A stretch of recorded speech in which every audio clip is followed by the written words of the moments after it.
ചോദിച്ചപ്പോ എന്താ പറയാന്ന് പോലെ എനിക്ക് അറിയില്ലാന്ന് പറഞ്ഞപ്പോ ഡോക്ടറിന്റെ അടുത്ത് പറഞ്ഞത്, അതായത് ഒരു പ്രസംഗം എന്നൊന്നും വിചാരിക്കണ്ട, ഒട്ടും ഫോർമൽ അല്ലാതെ വീട്ടിലൊക്കെ അങ്ങോട്ടും ഇങ്ങോട്ട് സംസാരിക്കുന്ന പോലെയാണ് ഇവിടെ എല്ലാവരും അങ്ങോട്ടും ഇങ്ങോട്ട് സംസാരിക്കാറെന്ന് പറഞ്ഞു. അപ്പൊ ഇവിടെ ഞാൻ കണ്ട കോൺവെർസേഷൻസും എല്ലാം കമ്മ്യൂണിക്കേഷനും എല്ലാം അങ്ങനെയാണ്. അത്രയും സ്നേഹത്തോടെ ഒട്ടും ഔപചാരികത ഇല്ലാതെ അങ്ങോട്ടും ഇങ്ങോട്ടും എന്ത് സ്വാതന്ത്ര്യത്തിനാണ് എല്ലാവരും അങ്ങോട്ടും ഇങ്ങോട്ടും പറയുന്നത് അല്ലേ.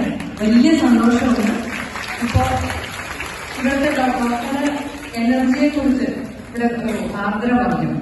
അതായത് ഡോക്ടറുടെ അത്ര എനർജി ആൾക്കുണ്ടെന്ന് എനിക്ക് തോന്നുന്നില്ല.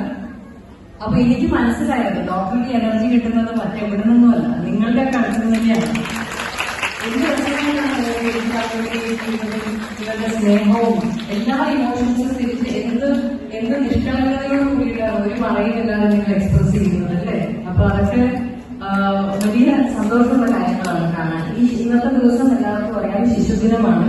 എനിക്കും സ്കൂളിൽ പഠിക്കുന്ന സമയത്ത് ശിശുദിനത്തിന്റെ ആഘോഷങ്ങളിലൊക്കെ ഭാഗമായിട്ട് ഞാനും ഇവിടത്തെ നമ്മുടെ പ്രിയപ്പെട്ട ചാച്ചാരിയുടെ കോസ്റ്റ്യൂമൊക്കെ ഇട്ടിട്ട് ഒരു മുട്ട് ഇരിക്കുന്നുണ്ട്. അപ്പൊ ഞാനും ഇതേപോലെ ഒരു വേഷം ഇരിക്കുന്നുണ്ട്. എന്റെ ഓർമ്മയുണ്ട്. അതായത് ഗാന്ധിജിയുടെ കാര്യം, കസ്തൂർബാ ഗാന്ധിയുടെ വേഷം ഇട്ടിട്ട് സ്റ്റേജിൽ ഇരുന്നതെന്ന് എനിക്ക് ഓർമ്മയുണ്ട്.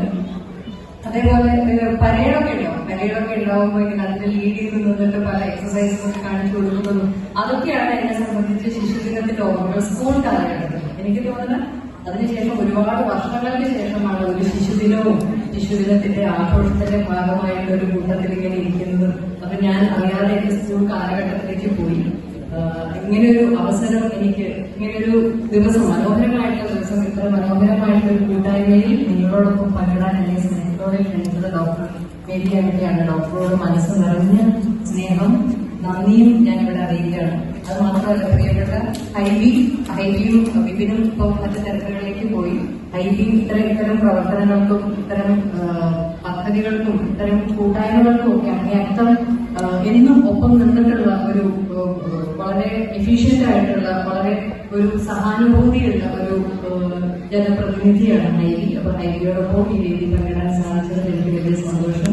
വിപിന്റെ എനിക്കൊരു വളരെ പ്ലസന്റ് ആയിട്ടുള്ള ഒരു സർപ്രൈസ് ആയിരുന്നു. കാരണം വിപിന് ഇതേപോലെയുള്ള ഭിന്നശേഷിയുള്ള കുട്ടികൾക്ക് വേണ്ടിയുള്ള പ്രവർത്തനങ്ങൾക്ക് വേണ്ടി സർക്കാർ നൽകിയിരിക്കുന്ന വലിയൊരു ആദരവ് കിട്ടിയിരിക്കുന്ന ഒരാളാണ് വിപിൻ. അത് എന്നെ സംബന്ധിച്ച് ഒരു സഹപ്രവർത്തകനാണെങ്കിൽ പല വേദികളിലും കാണാനൊക്കെ സംസാരിക്കാറുണ്ടെന്നല്ലാതെ ഇങ്ങനെ ഒരു മുഖം ഞാൻ ഇന്ന് ആണ് ആദ്യമായിട്ട് അറിയുന്നത്.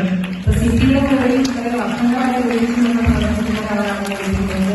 എന്റെ മനസ്സിൽ കുട്ടികളോടുള്ള സ്നേഹവും ബഹുമാനവും ഒരുപാട് കൂടിയിരിക്കുന്നു. അപ്പൊ ഇന്നലെ അതേപോലെ തന്നെ ഈ വേദിയിലും സദസ്സിലുമുള്ള അധ്യാപകരടക്കമുള്ള ഈ പ്രിയപ്പെട്ട കുഞ്ഞുങ്ങൾക്ക് വേണ്ടി പ്രവർത്തിക്കാൻ സന്നദ്ധതയുള്ള ഡോക്ടർ പറഞ്ഞതുപോലെ മൈക്കിനും അല്ലെങ്കിൽ പ്രസ്സിനും അല്ലെങ്കിൽ പൂക്കളുടെയും ഈ ലാമ്പ് ഇടുന്നതും ഇങ്ങനെയൊക്കെയുള്ള ഒന്നും തിരിച്ച് പ്രതീക്ഷിക്കാതെ, ഒരു ലാഭവും പ്രതീക്ഷിക്കാതെ, നല്ല മനസ്സുകൊണ്ട് മാത്രം ഇതിനൊക്കെ ഒപ്പം നിൽക്കുന്ന ഓരോ മെമ്പറിനും ഞാൻ എന്താ പറയാ അങ്ങേയറ്റം മനസ്സ് നിറഞ്ഞ പ്രാർത്ഥനകൾ അറിയിക്കുകയാണ്. നിങ്ങളുടെ ഒക്കെ